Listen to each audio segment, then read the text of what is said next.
সম্পাদক জনাব মোতাহার হোসেন আলমগীর মান্টাকে তার গুরুত্বপূর্ণ বক্তব্য রাখার জন্য অনুরোধ করছি।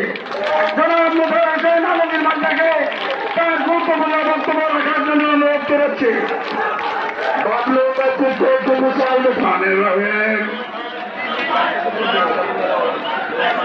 উপজেলা বিএনপি কর্তৃক আয়োজিত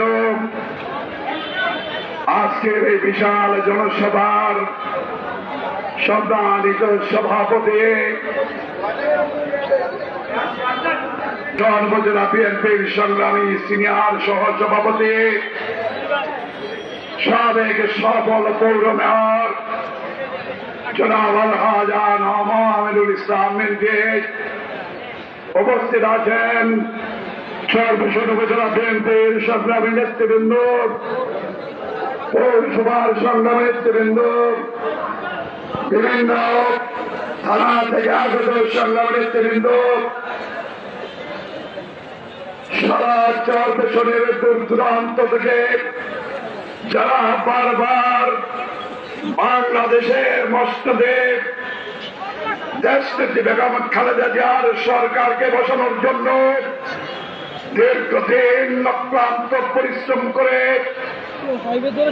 বৃষ্টিতে ভিজে রোদে পুড়ে ধানের শীষ মার্কাকে জাতীয়বাদী শক্তিকে উড্ডয়ন করে রেখেছেন আমার সেই সমস্ত কৃষক শ্রমিক মেহনতি ভাইরা, আসসালামু আলাইকুম। আজ সর্বপ্রথম আমি শ্রদ্ধার সাথে স্মরণ করছি বাংলাদেশের স্বাধীনতার ঘোষক, বাংলার রাখাল রাজা, বাংলাদেশ জাতীয়তাবাদী দলের প্রতিষ্ঠাতা চেয়ারম্যান মরহুম শহীদ রাষ্ট্রপতি শহীদ জিয়াকে এবং আত্মার মাগফিরাত কামনা করছে। বাংলাদেশের ফ্যাসিস্ট সরকার আওয়ামী সরকারের দুঃশাসন থেকে মুক্ত করার জন্য ঢাকা, চট্টগ্রাম, রাজশাহী, সিলেট, খুলনা, বরিশাল সহ সারা বাংলাদেশে যাদের বুকের তাজা রক্ত ঢেলে দিয়ে শহীদ হয়ে এই বাংলাদেশকে ভারতের করাল গাছ থেকে মুক্ত করে নতুন স্বাধীন বাংলাদেশ উপহার দিয়েছেন, সে সমস্ত শহীদের আত্মার মাগফিরাত কামনা করছি। এই আন্দোলন সংগ্রামে যারা আহত হয়েছেন, যারা বিভিন্ন রকম অত্যাচার নিপীড়নের শিকার হয়েছেন, তাদের প্রতি সমবেদনা জানিয়ে আমি আমার বক্তব্য শুরু করছি। ভাইয়ের আমার, আপনারা জানেন এই চর পেছনে আমাদের ছাত্র নেতা, ছাত্র দলের সংগ্রামী সভাপতি আব্দুর রাজ্জাক রাজনকে পবিত্র ঈদুল আজহার রাতে চেয়ারম্যান হাট বাজারে চর পেছনের গডফাদারদের নির্দেশে সাথে সাথে মাস্তান সন্ত্রাসীরা গিয়ে নির্মম নিষ্ঠুরভাবে অত্যাচার করে পায়ের নখ থেকে তার মাথার চুল পর্যন্ত ধীরে ধীরে নিষ্ঠুর নির্যাতন করে তাকে শাহাদাত বরণ করিয়েছিল। আমাদের ছাত্র দলের স্বামীকে হত্যা করেছে, আমাদের যুব দলের বাবুলকে হত্যা করেছে, আমাদের ছাত্র দলের আরিফকে হত্যা করেছে, শ্রমিক দলের কামালকে হত্যা করেছে, ভোর দলের মাদ্রাজের হারুন মাস্টারকে হত্যা করেছে, জাহাঙ্গীর পঞ্চায়েতকে হত্যা করেছে। আজকে আমাদের হৃদয়ে রক্তক্ষরণ হচ্ছে। আমরা আতঙ্কিত ছিলাম, আমরা ভীত সন্তত ছিলাম, যখন শেখ হাসিনার পতন হবে আমরা চরপেশনকে শান্তিপূর্ণ একটি অবস্থায় রাখতে পারবো কিনা। আমাদের এই দীর্ঘদিনের যে রক্তক্ষরণের যে আমাদের 18 বছরের নির্যাতন নেতা কর্মীদেরকে আমরা কন্ট্রোল করতে পারবো কিনা? একটা লাশের পরিবর্তে 7টা লাশের পরিবর্তে চোর পেছনে 70টা লাশ পড়ে যায় কিনা? কিন্তু আমি আমার নেতা কর্মীদের প্রতি কৃতজ্ঞতা জানাচ্ছি, চরপেশনবাসীর প্রতি কৃতজ্ঞতা জানাচ্ছি। এই স্বৈরশাসক হাসিনার পতন হওয়ার পরে আওয়ামী লীগের 7টি ছেলেকে চরপেশন হাসপাতালে আহত অবস্থায় হয়তো দেখতে পান নাই, আমরা কোন রক্তপাত ঘটাতে দেই নাই। যারা লুণ্ঠন করেছে জনগণের সম্পদ, যারা আঙ্গুল করে কলা গাছ হয়েছে, যারা অন্য দোকানের কর্মচারী ছিল, তারা এই 17 বছরে শেখ হাসিনার চর পেছনের নির্দিষ্টতম প্রতিনিধির মাধ্যমে কোটি কোটি টাকা পাঠিয়ে তারা মালিক সেজে বসে গিয়েছিল। তারপরও আমরা জনগণের স্বার্থে, যার মাল রক্ষার স্বার্থে, চর পেছনের পরিবেশকে শান্ত রাখার স্বার্থে আমরা চর পেছন উপজেলার বিএনপির নেতৃবৃন্দ প্রতিটা ব্যবসায়িক প্রতিষ্ঠানের সামনে এই কুলাঙ্গারদের সম্পদ যাতে লুটপাট না হয়, মানুষের ক্ষোভের বহিঃপ্রকাশে তারা যেন ক্ষতিগ্রস্ত না হয়, চর পেছনের কোন স্থাপনা যেন ক্ষতিগ্রস্ত না হয়, সেই জন্য আমরা অত্যন্ত প্রহরী হিসাবে আমাদের 18 বছরের নির্যাতিত সন্তানদের প্রতি আমরা লাঠি চার্জ করে আমরা তাদের সম্পদ রক্ষা করেছি। আমাদের এই উদারতার সুযোগ নিয়ে আমরা গত 3-4 দিন কি দেখলাম, ওই সন্ত্রাসীরা যারা রক্তের অধিকারা চর পেছনে খেলেছিল, যারা লুটপাট করেছিল, যারা চর পেছনের তহবিলি জনতাকে সদর করে ঘুরে ঘুরে পিটিয়েছিল, জামাত ইসলামের নেতৃবৃন্দকে যারা মারধর করেছিল, চরমায়ের নেতৃবৃন্দদেরকে যারা মারধর করেছিল, নাজিমুদ্দিন চর পেছনের একজন পেয়ে চর পেছনকে যে সারা বাংলাদেশে পরিচিত করেছিল, আমাদের সেই নেতা সাবেক এমপি নাজিমুদ্দিনের আরবের বাড়িতে তারা অন্তত 50 বার আক্রমণ করেছে। আমরা 18 সালের নির্বাচনে শেখ হাসিনা বলেছিল, আমি শেখ মুজিবের কন্যা, আপনারা আমার উপর বিশ্বাস রাখেন, নির্বাচনে আসেন, নিরপেক্ষ নির্বাচন দেব, সেই নির্বাচনে যদি আপনারা ক্ষমতা আসতে পারেন আওয়ামী লীগ হাসি মুখে ছেড়ে দেব। কি রকম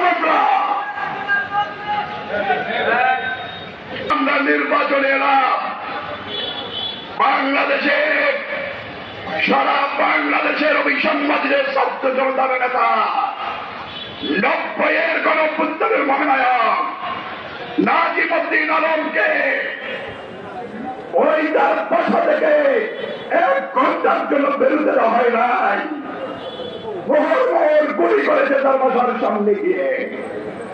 আমরা প্রশাসনকে বলেছিলাম, আপনাদের প্রধানমন্ত্রী আমাদের নিরাপত্তার গ্যারান্টি দিয়েছিল, প্রশাসন নিরাপত্তার গ্যারান্টি দিয়েছেন, কিন্তু আপনারা ব্যর্থ হয়েছেন, আপনারা আমি সন্ত্রাসীদেরকে লেলিয়ে দিয়েছেন, প্রশাসন সহযোগিতা করেছেন, আপনারা পিছনে গাড়ি দিয়ে নাজিমুদ্দিন আলমের বাড়িঘর ভাঙচুর করেছেন।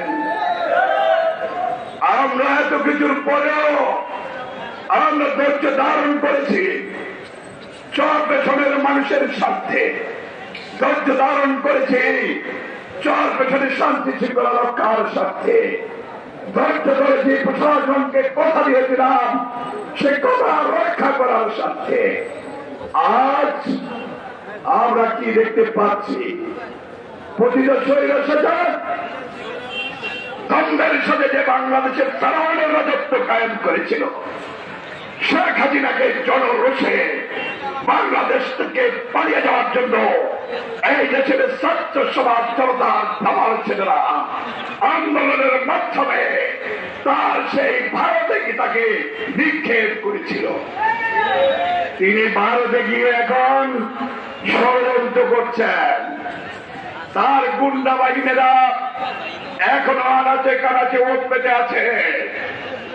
তারা যে কোনো মুহূর্তে সারা বাংলাদেশে অস্থিতিশীল পরিস্থিতির সৃষ্টি করে তাদের যেই প্রশাসনের দূষণরা ছিল, যেই বেনজির আহমদ লুটেরা, ওই পুলিশের প্রধান কর্মকর্তা তার অনুসারীরা ঘাটতি বেড়ে আছে। সেনাবাহিনীর সেই সেনাপ্রধান আজিজ আমার দেশের সেনাবাহিনী বাংলাদেশকে যুদ্ধ করে মুক্ত করেছিল।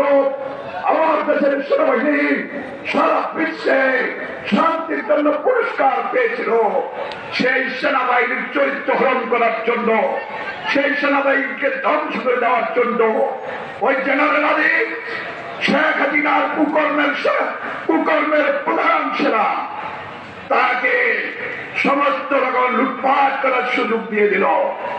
আজ বিশ্বের বিভিন্ন দেশ থেকে তার বিরুদ্ধে নিষেধাজ্ঞা জারি করলো। আমার দেশের সেনাবাহিনীর ভাবমূর্তি নষ্ট করে দিল। তারা পীরকারা হত্যাকাণ্ড ঘটিয়ে আমার দেশের ৫৭ জন দেশপ্রেমিক সেনাবাহিনীর কর্মকর্তাদেরকে হত্যা করলো। ভারতের ইশারায় বাংলাদেশকে ভারতের কলোনিতে পরিণত করার জন্য তারা যেই হিরো চক্রান্ত গুলা করেছিল, তাদের দোসররা এখনো বাংলাদেশে আছে। আমরা তাই প্রশাসনের দৃষ্টি আকর্ষণ করে বলতে চাই, আমাদের সরলতাকে, আমাদের এই সহনশীলতাকে আপনারা দুর্বলতা মনে করবেন না। যদি কোন রকম ওই সমস্ত ভোটচোর, ওই সমস্ত কুলাঙ্গার, ওই সমস্ত খুনিদেরকে কোন রকম চর পেছনে উঠানের ষড়যন্ত্রে লিপ্ত হন, জনগণ সত্য জনতা আপনাদেরকে ছেড়ে দেবে না। আমার সত্য রাজ্জাক সহ ৭টি হত্যার খুনের এই খুনের বিচার না হওয়া পর্যন্ত আমরা কিন্তু রাজপথে আছি, রাজপথেই আমরা থাকবো। সুতরাং আওয়ামী লীগের সেই সমস্ত দুষ্কৃতিকারীরা সাবধান হয়ে যান। যারা আওয়ামী লীগ করে তাদের প্রতি আমাদের কোনো ক্ষোভ নাই। সাধারণ আওয়ামী লীগ যারা করে, সমর্থন করে, তাদের প্রতি আমাদের কোনো ক্ষোভ নাই, তাদের সাথে আমাদের কোনো বিদ্বেষ নাই। কিন্তু যারা সন্ত্রাস করেছে, যারা খুন করেছে, যারা জনগণের অর্থ সম্পদ লুণ্ঠন করেছে, তাদেরকে আমরা চর পেছন ঢুকতে দেব না।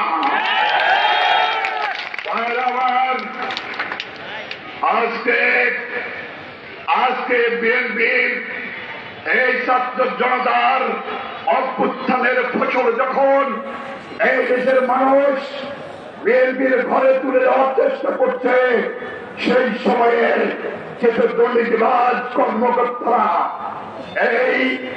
এই গণবেশের দীক্ষিত সরকারের ওই শেখ হাসিনার কুলাঙ্গারদেরকে সহযোগিতা করার অপচেষ্টা করছে। ওই বর্তমানে যারা এই সরকারকে ক্ষমতাচ্যুত করে জনরোষে যাদেরকে নিক্ষিপ্ত করে আজকে যারা জনতার সরকার বসেছেন, ছাত্র জনতার প্রতিনিধিরা ক্ষমতায় বসেছেন, তাদেরকে ভুল মেসেজ দেওয়া হচ্ছে। চর পেছনে হিন্দু ভাইয়েরা মুখে হাত দিয়ে বলতে পারবেন না চর পেছনের কোন মানুষ একটি মন্দিরে আঘাত করেছে। আপনারা বলতে পারবেন না আপনাদের এই চরপেশন বাজারে কোন ব্যবসা প্রতিষ্ঠানে কোন মানুষ লুটপাট করেছে। কারণ আমরা বিশ্বাস করি, এই বিএনপি বিশ্বাস করে হিন্দুরা এই দেশের নাগরিক, হিন্দুরা আমাদের ভাই। আমরা যারা সচ্চা মুসলমান আমরা বিশ্বাস করি, আমরা এই ইসলাম ধর্মের সৈনিক যারা আমরা বিশ্বাস করি আমাদের কাছে সকল ধর্ম নিরাপদ। হিন্দুরা আমাদের কাছে নিরাপদ, বৌদ্ধরা আমাদের কাছে নিরাপদ, খ্রিস্টানরা আমাদের কাছে নিরাপদ। তাদের জানমালের নিরাপত্তা আমরা মুসলিমরা, আমরা এই ইসলামী আদর্শের সৈনিকরা আমরা রক্ষা করব। কিন্তু এই মিথ্যা গুজব দিয়ে বিভিন্ন রচনা রটিয়ে যারা ভোট চুরি করেছে তাদেরকে কেউ সহযোগিতা করবেন না। যার পেছনে কোন মানুষ আজকে 6 বছর কোন ভোট দিতে পারে নাই, সেই ভোট চোর পার্লামেন্ট, সেই পার্লামেন্টকে ভেঙে দেওয়া হয়েছে। কিন্তু যারা ভোট চুরি করে উপজেলা চেয়ারম্যান হয়েছেন সেইটা এখনো ভাঙা হয় নাই।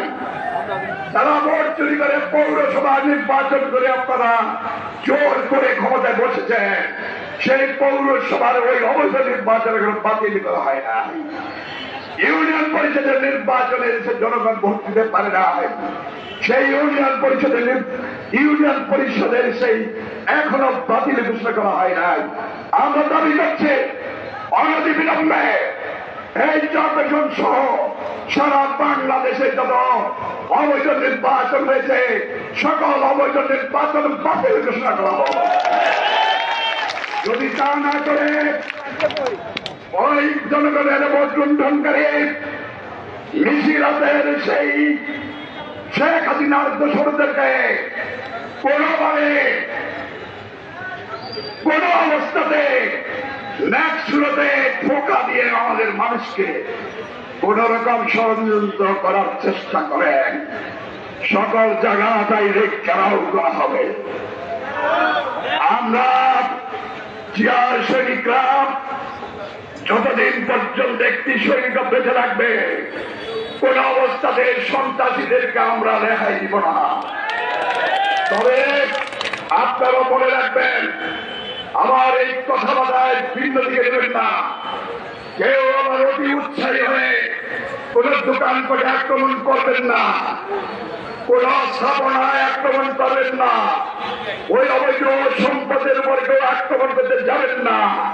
আমি চট্টগ্রামের প্রশাসনের প্রতি আহ্বান রাখছি, এই লুণ্ঠিত সম্পদ জনগণের, এটা আপনারা অনতিবিলম্বে যত লুণ্ঠিত সম্পদ আছে সকল সম্পদ আপনারা সিলগালা করেন, সকল সম্পদ গভর্নমেন্টের সরকারের নিয়ন্ত্রণে নিয়ে যান।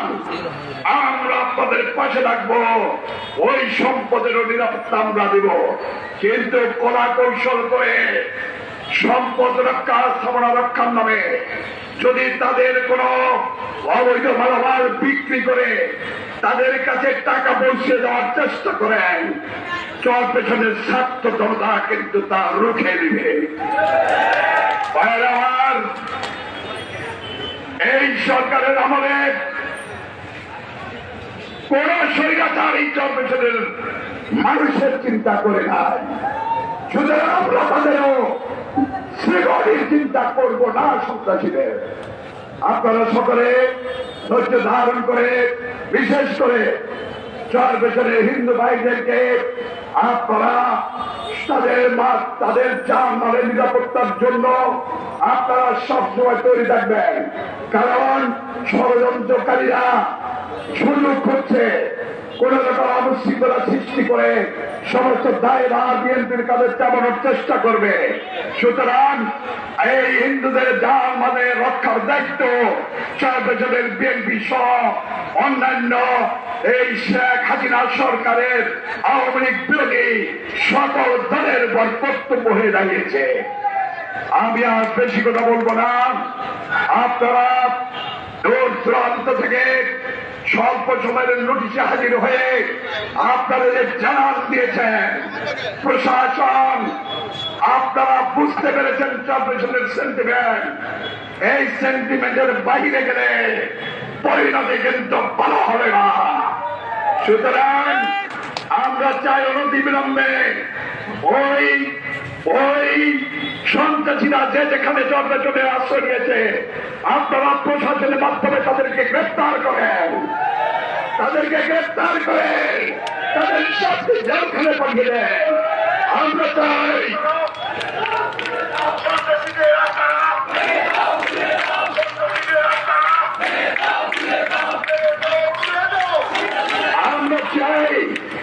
আমরা আইনের মধ্যে শ্রদ্ধাশীল। আমরা চাই আইনের মাধ্যমে আমাদের এখানে হত্যাকাণ্ড সহ যে সমস্ত লুটপাট করা হয়েছে, মায়ের মুখ খালি করা হয়েছে, চলতে আলেম সমাজদেরকে অত্যাচার নিপীড়ন করেছে, আমরা এর আইনগত বিচার চাই। এর বাইরে ধুনপুন আমরা কিন্তু বুঝি না।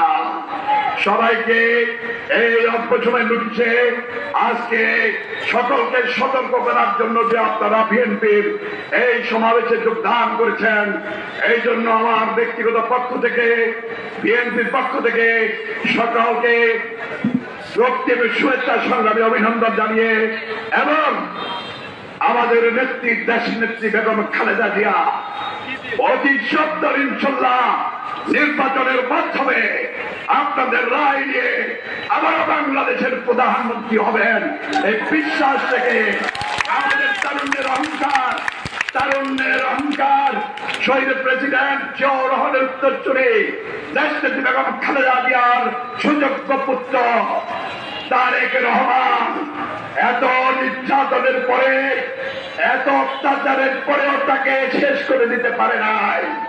তিনি লন্ডনে চিকিৎসার জন্য সেখানে অবস্থান করছেন।